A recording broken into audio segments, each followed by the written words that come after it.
Hello दोस्तों, नमस्ते। मेरे YouTube चैनल पर आपका स्वागत है। इस वीडियो लेक्चर में हम पढ़ने वाले हैं एसिड और बेस, अम्ल और क्षार के बारे में। क्या पढ़ने वाले हैं? अम्ल और क्षार के बारे में। इसमें अपन 100 MCQ करेंगे दोस्तों। कितने MCQ करेंगे? 100 MCQ करेंगे, जो आपके आने वाली एग्जाम में बहुत महत्वपूर्ण, जैसे कि रेलवे, SSC, व्यापम। जो व्यापम में अभी चल रहा है अपना MP हॉस्पिटल असिस्टेंट,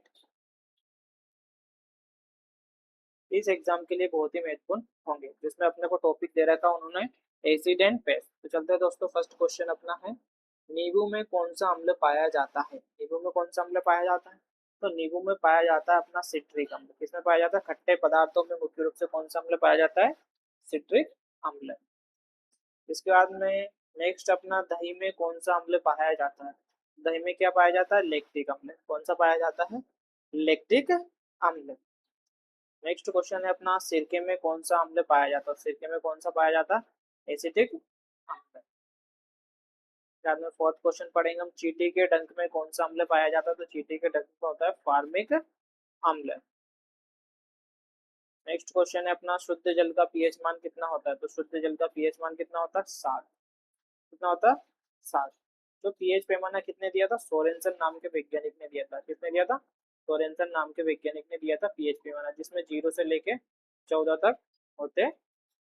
कितने होते हैं? 0 से लेके 14 तक।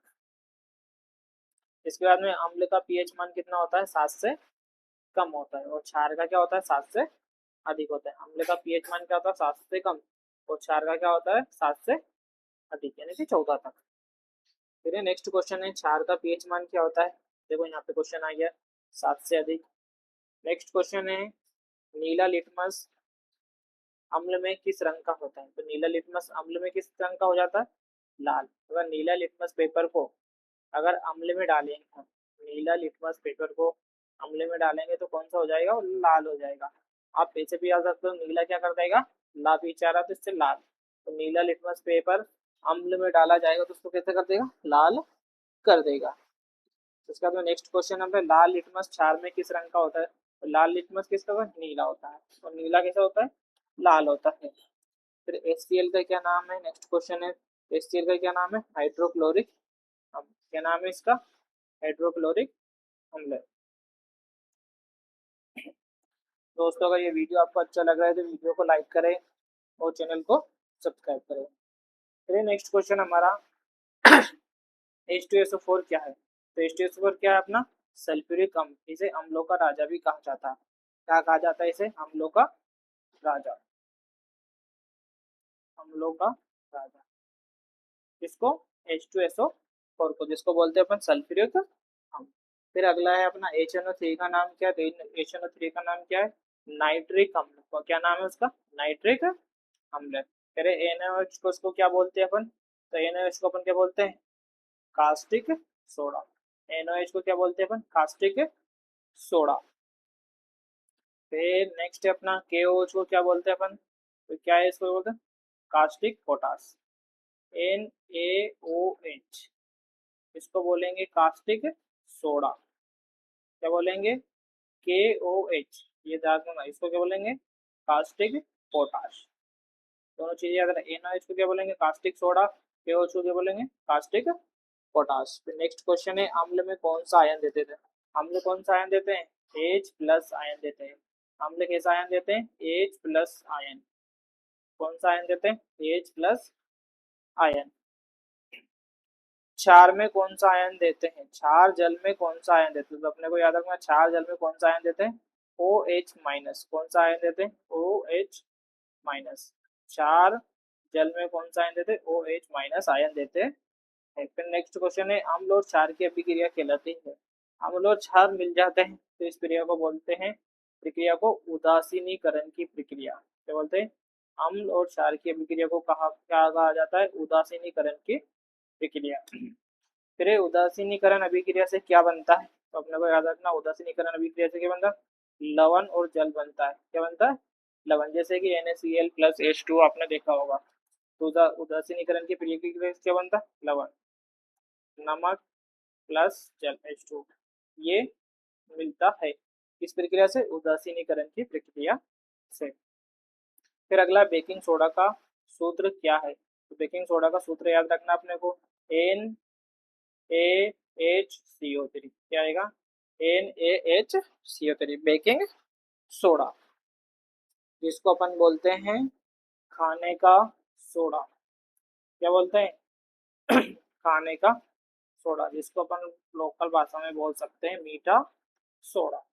इसके बाद में नेक्स्ट क्वेश्चन है हमारा वॉशिंग सोडा का कौन सा सूत्र है? वॉशिंग सोडा का जिसको अपन कपड़े धोते हैं तो वॉशिंग सोडा का सूत्र क्या है? Na2CO3 10H2 क्या है उसका फॉर्मूला?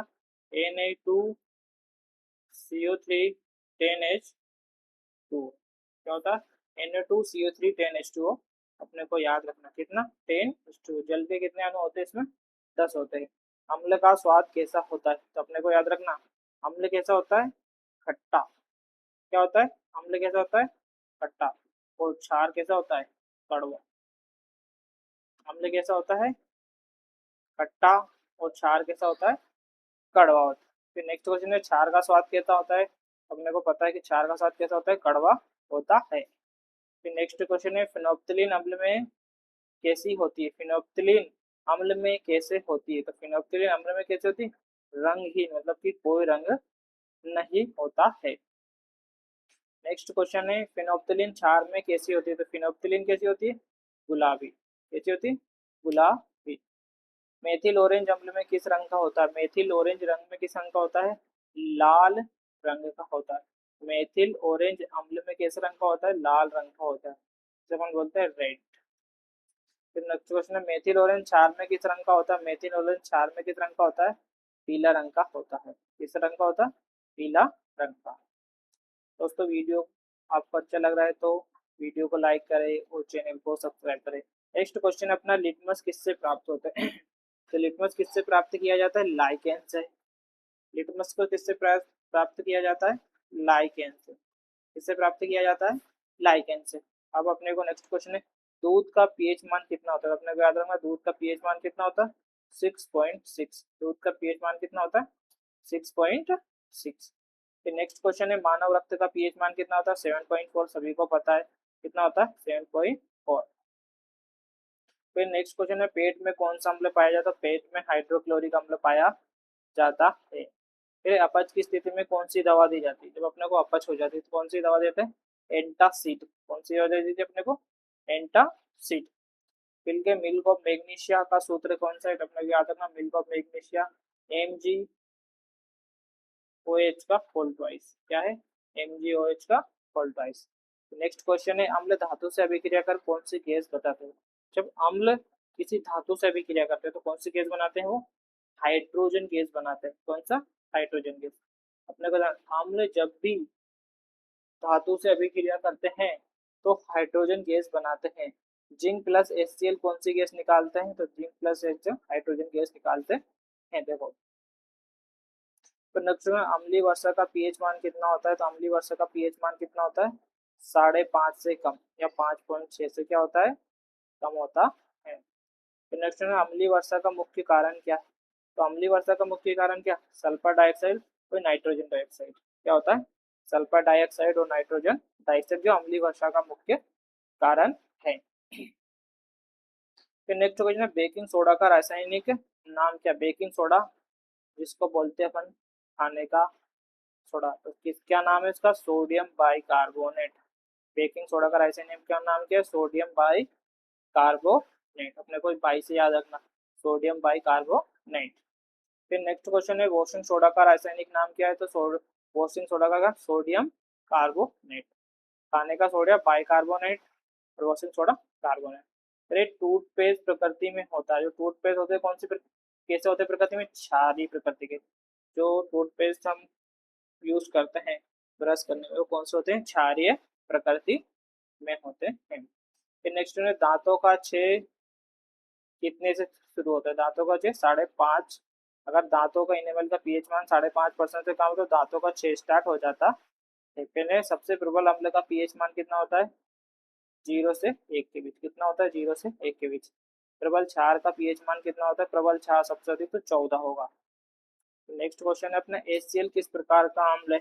HCl हाइड्रोक्लोरिक अम्ल क्या है? ये प्रबल अम्ल है। कौन सा अम्ल है? प्रबल अम्ल है। फिर CH3COOH किस प्रकार का अम्ल है? ये किस प्रकार का अम्ल है? ये दुर्बल प्रकार का अम्ल है। फिर नेक्स्ट क्वेश्चन है NH4OH कौन सा है? तो ये भी दुर्बल प्रकार का अम्ल है। NaOH क्या है? तो NaOH क्या है? प्रबल क्षार। क्या है ये? प्रबल क्षार है। NaOH NaOH क्या है? प्रबल क्षार है। फिर नेक्स्ट वन है अम्ल का नीले लिटमस पर प्रभाव है। तो क्या कर देता है? लाल कर देता है। अम्ल का नीले लिटमस पर प्रभाव क्या है? ये लाल करता है। क्षार का लाल लिटमस पर प्रभाव है, ये क्या करता है? नीला करता है। फिनोप्थिलीन क्षार में होती, फिनोप्थिलीन कैसी होती है? क्षार में गुलाबी होती है। अभी अपन ने पढ़ा था ऊपर, क्या होता? फिनोप्थिलीन क्षार में कैसी होती है? गुलाबी होती है। फिर नेक्स्ट क्वेश्चन है अपना फिनोप्थिलीन अम्ल में होती है, फिनोप्थिलीन रंग में कैसी होती है? रंगहीन होती है। अब नेक्स्ट क्वेश्चन है अम्ल प्लस धातु मिलकर क्या बनते हैं? लवण प्लस H2 क्या बनाते हैं? लवण प्लस हाइड्रोजन। फिर अम्ल और अम्ल मिलकर क्या बनाते हैं? लवण प्लस जल बनाते हैं। फिर नेक्स्ट क्वेश्चन अपना अम्ल प्लस कार्बोनेट मिलकर क्या बनाते हैं? लवण जल और कार्बन डाइऑक्साइड। फिर गैस्ट्रिक जूस में पाया जाता है HCl हाइड्रोक्लोरिक अम्ल। गैस्ट्रिक जूस में पाया जाता है हाइड्रोक्लोरिक अम्ल। दूध में उपस्थित होता है, दूध में कौन सा अम्ल होता है? लैक्टिक अम्ल। कौन सा अम्ल होता है दूध में? लैक्टिक अम्ल। मधुमक्खी के डंक में कौन सा पाया जाता है? फार्मिक अम्ल। मधुमक्खी के डंक में कौन सा पाया जाता है? फार्मिक अम्ल। नेक्स्ट क्वेश्चन है मधुमक्खी के डंक के उपचार में उपयोग होता है तो बेकिंग सोडा। अगर आपको मधुमक्खी ने काट लिया है तो आप बेकिंग सोडा का उपयोग कर सकते हो, वहां पे उसको रगड़ सकते हो, तो इससे जलन कम महसूस होगी। फिर ये तितैया के डंक में कौन सा अम्ल पाया जाता है? तो तितैया के डंक में कौन सा अम्ल पाया जाता है? सिरका। तितैया के डंक में कौन सा अम्ल पाया जाता है? सिरका। फिर H2CO3 का नाम है कार्बनिक अम्ल। क्या है? H2CO3 का क्या नाम है? कार्बनिक अम्ल। फिर इस HCOOH का नाम क्या है? फॉर्मिक अम्ल।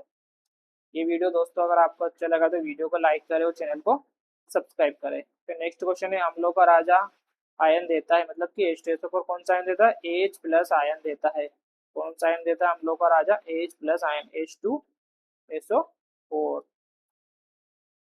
फिर ये क्षारों का सामान्य आयन है OH माइनस। NaCl क्या है? NaCl क्या अपने को याद रखना? NaCl मतलब कि नमक। तो क्या है ये? लवण है। क्या है ये? लवण है।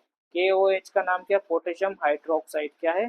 Potassium hydroxide. क्या है? Potassium hydroxide. फिर नेक्स्ट क्वेश्चन हमारा NOH का रासायनिक नाम क्या है? Sodium hydroxide. क्या है? Sodium hydroxide. इसको याद रखना। OH क्या होता है? हाइड्रोक्साइड। Na क्या है? सोडियम। फिर बुझा हुआ चूना का सूत्र कौन सा है? तो बुझा हुआ चूना का सूत्र कौन सा है? KaOH का होल टॉइस। क्या है? KaOH का होल टॉइस। ये कौन सा है? बुझा हुआ चूना। बुझा, देखो अब एक तो होता है बुझा हुआ चूना, बुझा हुआ चूना में क्या होता है? कैल्शियम हाइड्रोक्साइड, कैल्शियम OH का होल टॉइस, बुझा हुआ चूना। अब देखो दूसरा होता है बिना बुझा चूना, बिना बुझा चूना होता है CaO। फिर pH बराबर 5 वाला विलियन कौन सा होगा? अम्लीय होगा। क्या होगा? अम्लीय। मतलब कि 7 से कम क्या सा होगा? अम्लीय। क्या होगा? अम्लीय। और 7 से अधिक रहेगा तो क्या होगा? क्षारीय। अगर 7 रहेगा तो क्या रहेगा? उदासीन। ये तीन चीजें अपने को ध्यान रखनी। 7 से कम रहेगा तो कौन सा रहेगा विलियन? अम्लीय। 7 से अधिक रहेगा क्षारीय, और 7 के बराबर रहेगा उसको बोलेंगे अपन उदासीन। फिर नेक्स्ट क्वेश्चन pH 9 वाला विलियन कौन सा होता है? pH 9 वाला विलियन देखो अभी अपन ने पढ़ा क्षारीय, मतलब 7 से अधिक जो रहेगा वो क्या होता रहेगा? क्षारीय होता है। फिर लाल पत्ता गोभी का रस क्या है? प्राकृतिक संकेतक। जो लाल पत्ता गोभी रहती है इसका रस रहता है वो प्राकृतिक संकेतक है। फिर हल्दी, हल्दी एक क्या? प्राकृतिक संकेतक है हल्दी भी। नेक्स्ट क्वेश्चन है उदासीनीकरण अभिक्रिया में ऊष्मा होती है। क्या होती है? उदासीनीकरण की अभिक्रिया में ऊष्मा उत्पन्न होती है। फिर वॉशिंग सोडा का सूत्र कौन सा है? तो वॉशिंग सोडा का सूत्र अपने को याद रखना, अभी अपन ने पढ़ा था Na2CO3 10H2O। क्या है Na2CO3 और जल के 10 अणु 10H2 Na2C3 10H2 याद रखना है अपने को।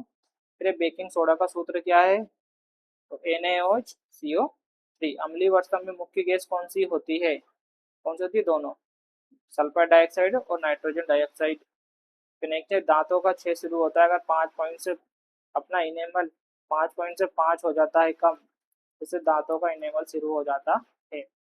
फिर नेक्स्ट क्वेश्चन, रक्त का पीएच मान होता है 7.4। हर एग्जाम में पूछा जाता है ज्यादातर ये क्वेश्चन। फिर ये शुद्ध जल कितना होता है 7। अपने को याद रखना रक्त अम्लीय है क्षारीय, तो अपने को याद रखना रक्त कैसा है, क्षारीय प्रकृति का। किस प्रकृति का है, क्षारीय प्रकृति का। अगर 7 से कम होगा तो अम्लीय और 7 से अधिक होगा तो क्षारीय, और बराबर 7 होगा तो इसको बोलेंगे अपन उदासीन। शुद्ध जल का पीएच मान कितना होता है 7। फिर ये पीएच का पूरा नाम क्या है, पोटेंशियल ऑफ हाइड्रोजन। ये याद रखना पोटेंशियल ऑफ हाइड्रोजन। पीएच किसने दिया था, सोरेनसन नाम के वैज्ञानिक ने। किसने दिया था, सोरेनसन नाम के वैज्ञानिक ने। फिर नेक्स्ट क्वेश्चन है, अपने क्वेश्चन यहाँ पे 100 क्वेश्चन खत्म हो गए और एसिड बेस की सीरीज में अपना ये कंप्लीट हो गया। दोस्तों जो आपके एमपी हॉस्पिटल असिस्टेंट की जो वैकेंसी है उसके लिए बहुत ही महत्वपूर्ण होंगे। इसके लिए एमपी हॉस्पिटल